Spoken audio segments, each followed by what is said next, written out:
모두의 채용 톡톡 구독, 좋아요, 알림 설정 부탁드려요. 방대한 취업 빅데이터 속에서 핵심 정보를 전달해 드립니다. 취업 GTP 더 빅스쿨의 이건 강사님과 함께합니다. 강사님 안녕하세요. 안녕하세요. 오랜만에 뵙네요. 진짜 오랜만에 뵙네요. 오늘도 잘 부탁드립니다. 잘 부탁드리겠습니다. 그럼 오늘은 GPT 어떤 주제를 가지고 이야기를 해볼까요? 오늘은 초엔저 현상에 대해서 한번 이야기해 보려고 합니다.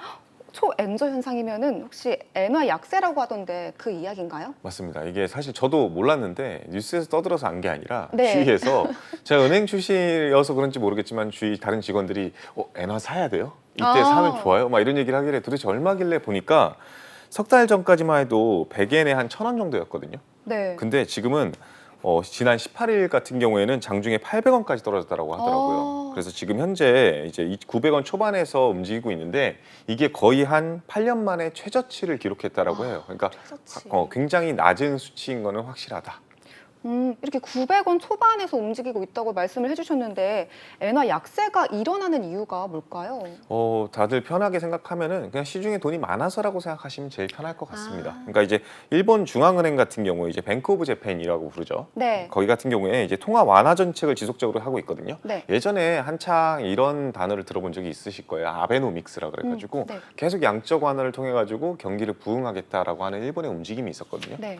근데 상대적으로 다른 나라들 같은 경우에는 굉장히 열심히 돈을 막고 있단 말이죠. 네. 그러니까 이제 코로나 때 많이 풀었으니까 이제 긴축을 통해 가지고 좀 이제 다시 거두어들자. 근데 일본 같은 경우에는 지금 계속 나홀로 돈 풀기 정책을 하고 있다. 그렇기 때문에 이제 다른 나라들이 인플레이션 막으러 할 때 오히려 인플레이션을 촉진하겠다라는 거거든요. 네네. 그게 가장 큰 이유가 사실 잃어버린 30년 때문이라는 얘기도 있는데 어쨌든 제가 이제 지극히 개인적인 생각입니다. 어쨌든 본인이 계속 하고 있었으니까 계속 할 수밖에 없는 상황이지 않을까요? 그러다 보니까 지금 현재 물가 상승률을 한 2%까지 만들겠다. 그래서 계속 완화 정책을, 통화 정책을 추진하고 있어서 이런 현상이 빚어졌다라는 게 가장 합리적인 생각인 것 같습니다. 그러면 일본이 왜 이렇게 인플레이션 촉진에 혈안하는 걸까요? 일단은 일본 같은 경우에는 장기 침체되어 있던 그 시절이 있었거든요. 네. 그러니까 제가 말씀드렸던 잃어버린 30년이 굉장히 크거든요. 네. 사실 제가 어렸을 때 한 10년 전에 일본을 놀러 갔을 때나 지금 놀러 갔을 때나 물가가 그렇게 다르다는 생각은 안 하게 되거든요. 네. 그러니까 뭐 이제 가츠동을 먹더라도 비슷한 가격인데? 라는 생각이 들거든요. 근데 그런 것들이 결국에는 수요 부족이라고 인식을 하고 있는 그런 부분이 크다라고 해요. 그래서 애초에 물가를 좀 끌어올려야 된다.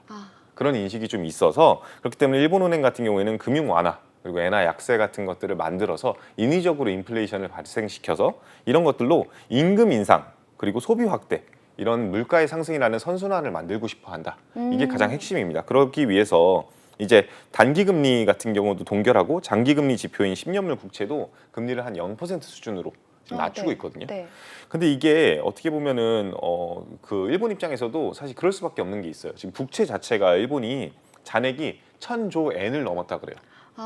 우리나라 같은 경우에 여기다가 그러면 곱하기 몇 하면 되죠? 한 00 하면 되나요? 그 정도 하면 될 것 같아요. 그러니까 어마어마한 숫자인 거죠. 그래서 국채 금리 같은 경우에는 만약에 금리가 올라간다? 그러면은 결국에는 이 내가 내야 될 이자도 많아지는 거거든요. 그래서 그런 부분에 있어서 이자 상환 부담도 있기 때문에 좀 막는다는 것도 있고요.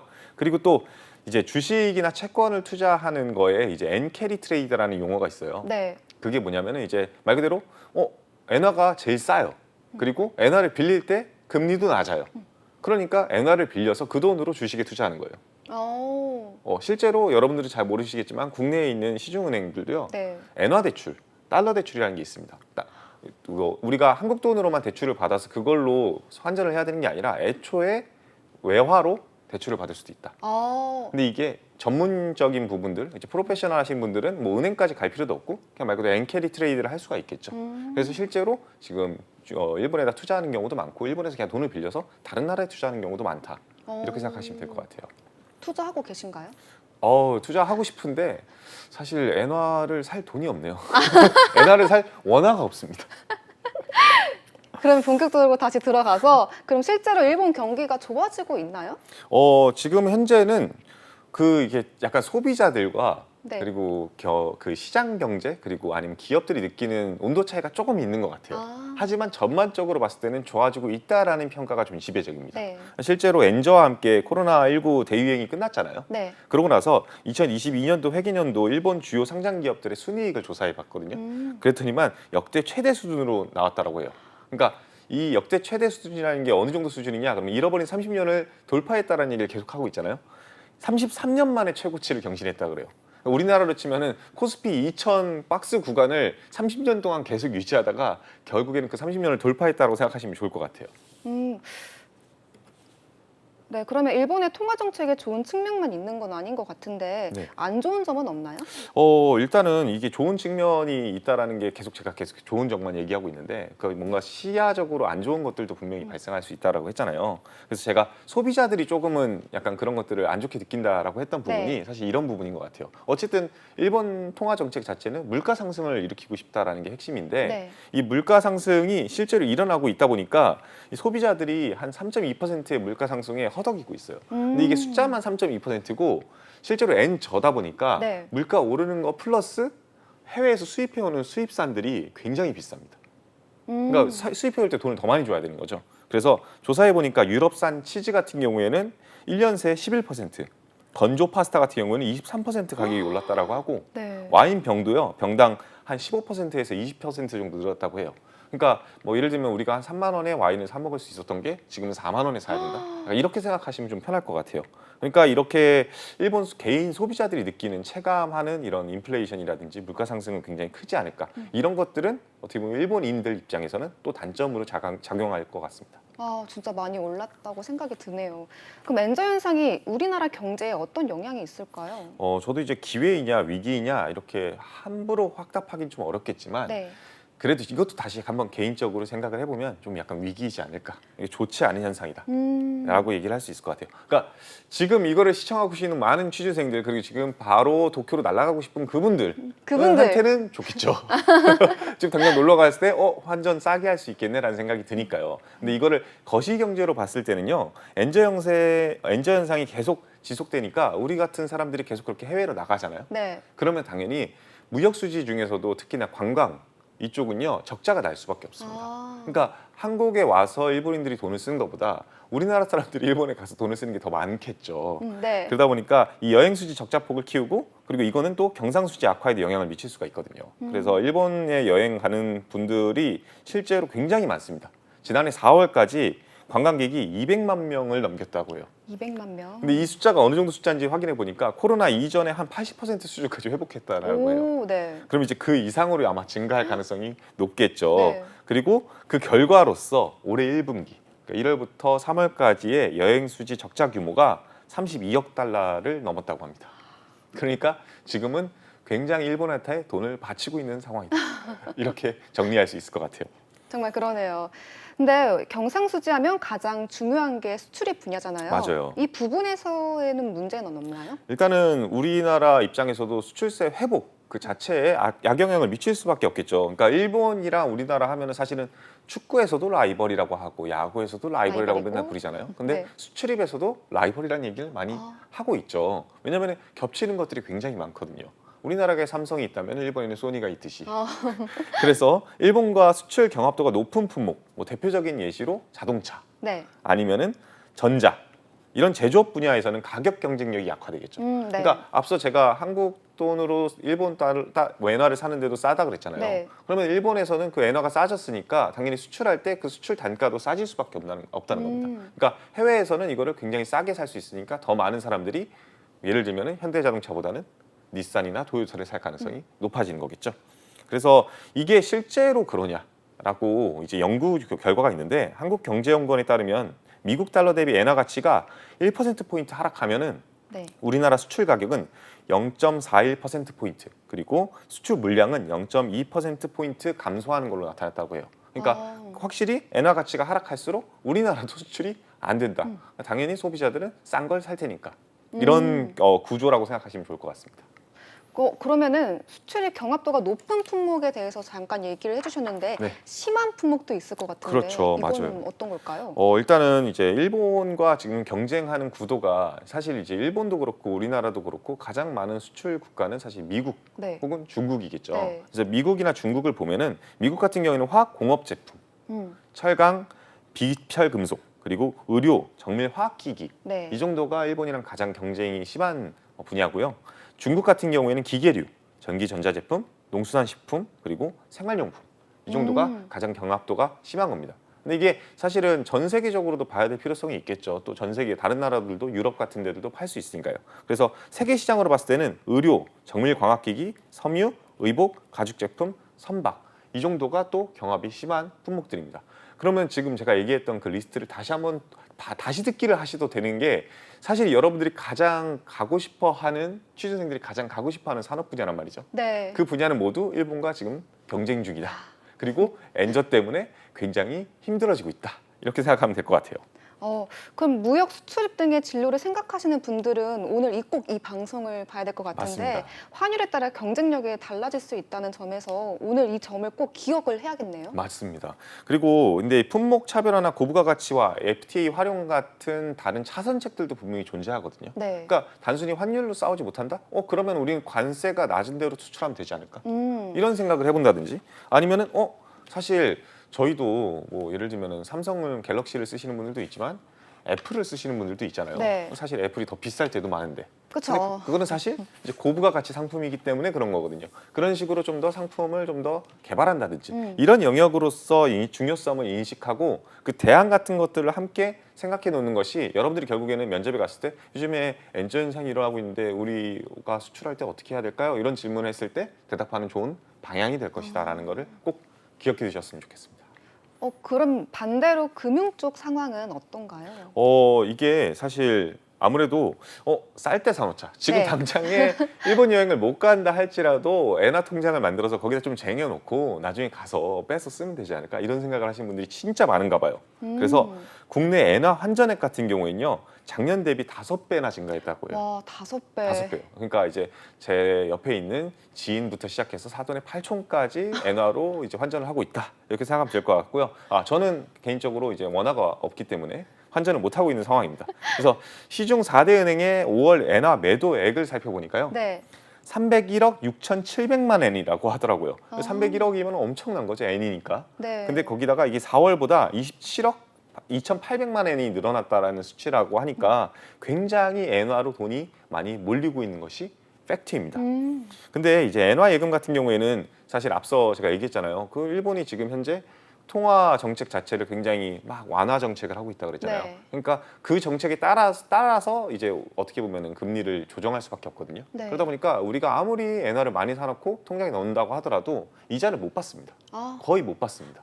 그러니까 이제 말 그대로 환차익 정도만 이제 얻을 수 있는 건데 네. 그럼에도 불구하고 많이 환전을 하는 이유는 사실 이제 달러 그 다음이 엔화잖아요. 네. 약간 어떻게 보면 안전자산을 평가받고 있기 때문이다라는 생각이 지배적이긴 합니다. 그리고 앞서 제가 이제 엔 캐리 트레이드라는 얘기를 했는데 네. 말 그대로 이제 엔화를 바꿔가지고 그걸로 환전이라든지 나아가서 이걸로 또 투자까지 할 수 있다라고 했는데 이런 엔화를 이용해서 엔화 미국 국채 ETF 아니면 일본 주식 시장에 직접 투자하는 상품 이런 것들도 굉장히 잘 팔리고 있다라고 합니다. 근데 이제 전문가들은 항상 주의를 요하죠. 왜냐하면은 이게 만약에 환율이 같이 올라가게 되고 매도를 했을 때 어느 정도 상승률을 갖고 있다라고 한다면은 굉장히 큰 이익. 그러니까 말 그대로 상승률에 대한 이익도 있겠지만 환전했을 때의 이익도 있겠죠. 근데 네. 여기서 만약에 그게 가치가 떨어지고 심지어 엔화도 더 떨어졌다. 그러면은 묶고 더블로 가는 마이너스가 날 수 있다. 이런 부분들도 기억해 놔야 될 것 같습니다. 네, 꼭 기억하겠습니다. 그럼 엔화를 이용한 재테크가 존재한다고 하셨는데 저희도 해야 되는 거 아니에요? 그러니까 제가 이제 이것 때문에 방금 그런 얘기를 한 겁니다. 묶고 더블로가 마이너스, 묶고 더블로가 플러스 이런 거 될 수 있는데 네네네. 저는 이제 함부로 얘기하지는 않겠습니다. 왜냐면은 여러분들 이제 현 시점에서는 나쁘지 않은 선택 같은데 네. 미국이 갑자기 나도 이제 그럼 금리 낮출래? 이렇게 해버리면은 네. 끝이에요. 반대로 일본도 이제 진짜 안 되겠다. 이제는 슬슬 좀 올려야겠다. 네. 하는 순간 또 끝나는 거고요. 근데 그분들의 생각을 우리가 미리 아는 거는 불가능에 가깝죠. 네. 사실 만약에 그걸 알았으면 전 이 자리에 앉아 있지 않습니다. 저도요. 네. 그냥 환전만 하면 살지. 그렇죠. 그렇기 때문에 이런 환율이 개입되는 상품 같은 경우에는 앞서 말했듯이 묻고 더블로가 마이너스, 묻고 더블로가 상승이 일어나는 어떻게 보면 리스크가 굉장히 큰 그런 분야이기 때문에 여러분들도 조심해서 투자하시는 것이 중요할 것 같습니다. 그럼 이런 엔화 약세가 한동안 지속될 거라고 하던데 언제까지 지속될까요? 이것도 마찬가지인 거죠. 제가 만약에 알았다면은 이 자리에 없겠죠? 없겠죠. 같이 이제 손잡고 바로 투자로 가자. 가자. 라고 했겠죠. 그만큼 사실 이제 환전이 어떻게 될지, 환율이 어떻게 될지 이런 것들을 알 수가 없습니다. 사실 뭐 우크라이나라든지 러시아 전쟁 같은 경우에도 빨리 끝났으면 하는 마음이지만 1년 동안 지속되고 있는 게 사실이잖아요. 그렇기 때문에 이런 것들은 알 수가 없다라는 건 좀 이해해 두셨으면 좋겠고요. 다만 이제 일본의 통화 정책이 변경된다든지 미국 금리 정책이 변경된다든지 하는 점들 여러 변수에 대해서 미리미리 좀 모니터링을 하는 게 좋다라고 저는 생각이 듭니다. 이게 하루아침에 갑자기 말 그대로 이제 바이든 대통령님이 일어나가지고 갑자기 오늘은 느낌상 금리를 이제 떨구기 시작해야 될 것 같아라고 하시지는 않을 거예요. 네. 그렇죠. 미리미리 이제 많은 회의를 거치고 그런 것들은 미디어에 충분히 보고되고 나서 움직이기 때문에 우리가 시장을 리서치하고 조사한다라는 거는 어떻게 보면 그런 개념이거든요. 시장을 미리 알 수는 없습니다. 하지만 그래도 이런 흐름이 존재하는구나라는 걸 확인할 수 있기 때문에 양방향으로 다 열려 있는 이 현상에 대해서 계속해서 저희 이제 모두의 채용 톡톡이라든지 이런 것들을 많이 시켜하시고 나아가서 뉴스도 많이 보시면서 이런 것들을 좀 체크를 미리 해놓는 게 좋지 않을까 싶습니다. 아, 그렇죠. 오늘 이 방송 보면 정말 도움 많이 될 것 같은데 그럼 이런 엔저 현상에 대해서 기억해야 될 요소가 있다면 어떤 게 있을까요? 이게 지금 또 용어가 하나가 또 같이 등장했더라고요. 네. 바이 재팬. 바이 재팬. 네, 그게 이게 사실은 과거까지만 하더라도 바이 재팬이라는 게 있었어요.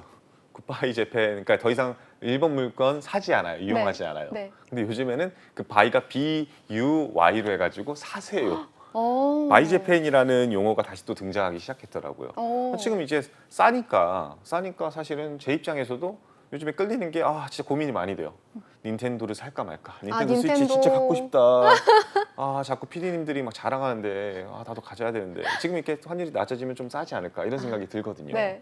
그만큼 저뿐만 아니라 앞서 말한 이제 일본 여행 수요 급증이라든지 아니면은 일본 물건을 사는 거라든지 나아가서는 일본 주식 시장 지금 굉장히 호황이란 말이에요. 네. 한국과 다르게. 그런 부분에 있어서는 이제 이런 비중 증가가 계속 일어나고 있다는 것들도 꼭 기억해 놓으시고 실제로 어떤 분야가 가장 선망받는지를 한번 체크해 보셨으면 좋겠어요. 워렌 버핏 같은 경우에도요. 네. 사실은 이제 어떻게 보면 바하마의 현자라고 부를 정도의 그분까지도 일본 투자를요 5%에서 8.5%로 증가시켰다라고 해요. 굉장히 많이 증가시킨 거죠. 네. 이게 그분이 3%액에 3% 그분이 다루는 액수를 보시면은 장난 없는 거거든요. 그만큼 확신이 있어서 일본에 가는 거다. 근데 한국에 이제 그런 달러들이라든지 엔화가 유입되는 선상은 사실 뉴스에서 보기 힘들죠. 맞아요. 반대로 모든 이제 시장의 투자자들은 지금 일본으로 가고 있다. 이런 부분들은 우리가 좀 더 생각해봐야 될 요소인 것 같고요. 네. 어떻게 이거에 대응해야 되는지 우리는 앞으로 어떤 전략을 취해야 되는지도 함께 고려하셨으면 좋겠습니다. 특히나 제일 중요한 부분이 하나가 이 반도체 분야라고 저는 생각해요. 여태까지는 지금 현재 철강, 뭐 자동차, 아니면 가전기기 이런 것들에서 경합 품목이 많이 발생한다라고 했는데 네. 일본 같은 경우에도 우리도 그럼 반도체 좀 약간 군침 도는데 약간 루피 마냥 군침이 싹 도는 도네? 느낌으로다가 지금 현재 TSMC라고 해서 대만 이제 글로벌 기업도 있잖아요. 네. 반도체 생산업체. 거기도 반도체 기업을 유치하기 위해서 일본이 지금 발벗고 나섰다고 해요. 오. 그리고 거의 일본에 들어가는 게 확정시되고 있다라는 네. 얘기도 흘러나오더라고요. 그러면은 과연 우리나라 삼성전자나 SK 하이닉스의 반도체가 살아남을 수 있는 방향이 존재할 것인가? 이런 것들도 사실 고민이 많아지는 부분이라고 생각합니다. 그래서 우리나라 입장에서는 이런 반도체 혹은 해외 자본 유입 아니면 이런 다양한 경쟁 요소 이 현상에 대응하는 방식이라든지 방법 우리가 당장 바꿀 수는 없다 할지라도 어떤 식으로 전략을 취했을 때 더 긍정적인 미래를 그릴 수 있을지 한번 생각해 보는 것이 중요하지 않을까 싶습니다. 그럼 혹시 권쌤이 생각하는 전략이 있다면은 뭔지 알려주실 수 있을까요? 저 같은 경우에는 사실은 일본이 현재 많이 유치하려고 하는 기업들의 리스트를 보면은 네. 대부분 다 대기업들 중심이라는 거죠. 네. 그러니까 CSMC. 뭐 예를 들면은 일본 같은 경우에는 굉장히 폐쇄적으로 비자를 주고 굉장히 그런 기술자들에 대해서는 약간 우대하고는 있지만 영주권이라는 개념 자체도 없는 상태에서 많은 인력들을 확보하려고 노력한단 말이죠. 네. 근데 그런 부분에 있어서 제 개인적인 생각에서는 외국인 인재들을 많이 영입을 한다든지 아니면은 해외에 있는 인프라가 좀 부족한 곳에서 좀 이제 스타트업이라든지 유망한 기업들을 오히려 발굴하는 것이 훨씬 더 좋은 전략이지 않을까 생각이 들고요. 또 이제 의료라든지 이런 부분들은 어떻게 보면 지적재산권이기 때문에 네. 뭐 공장이 따로 필요한 건 아니잖아요. 생산하는 라인이 필요한 건 아니고요. 맞아요. 이런 좀 미래지향적인 산업들에도 같이 관심을 가지는 게 좋지 않을까라는 생각을 개인적으로는 해봤습니다. 여러분 그냥 참고만 하세요. 네, 참고만 하도록 하겠습니다. 혹시 이건쌤 마지막으로 시청자분들에게 꼭 해주고 싶은 말이 있는 게 있으시다면 한 말씀 해주세요. 이제 엔화, 약세, 강세 이런 단어들에만 현상에만 머물지 마시고요. 인사이트를 좀 키우셨으면 좋겠어요. 이제 뭐 이걸 통해 가지고 시장을 바라보는 눈이나 전략 그리고 다른 금융사, 증권사, 산업군들에서는 어떻게 대응하고 있는지를 알아두면요. 상대적으로 환율이 움직이는 정도에 대해서 금융자들만큼의 지식이 쌓일 수 있고요. 네. 금융권 지원자들뿐만 아니라 일반 산업자체에서 근무하시는 분들이 이런 환율에 대한 민감도를 가지고 있다면요. 굉장히 좋은 환경에서 근무하실 가능성이 높아질 겁니다. 봐주는 거 맞죠? 그럼요. 아니 왜냐면은 이제 구매라든지 수출입이라든지 이런 네. 부분에 있어서 환율을 안다라는 것은요. 어떻게 보면 원가 절감이라든지 가격 경쟁력에 내가 이바지하고 있다라는 움직임이기 때문에 사실은 그냥 뭐 저처럼 뱅커로서 그냥 환전만 일일비하는 게 아니라 네. 진짜 10억 단위, 100억 단위의 손익도 남길 수 있는 그런 사람이 되는 거거든요. 그리고 기업에서는 그런 인재를 원할 수밖에 없습니다. 네, 알겠습니다. 오늘 말씀 감사합니다. 네, 지금까지 더 빅스쿨 이건 강사님과 함께했습니다. 감사합니다. 감사합니다.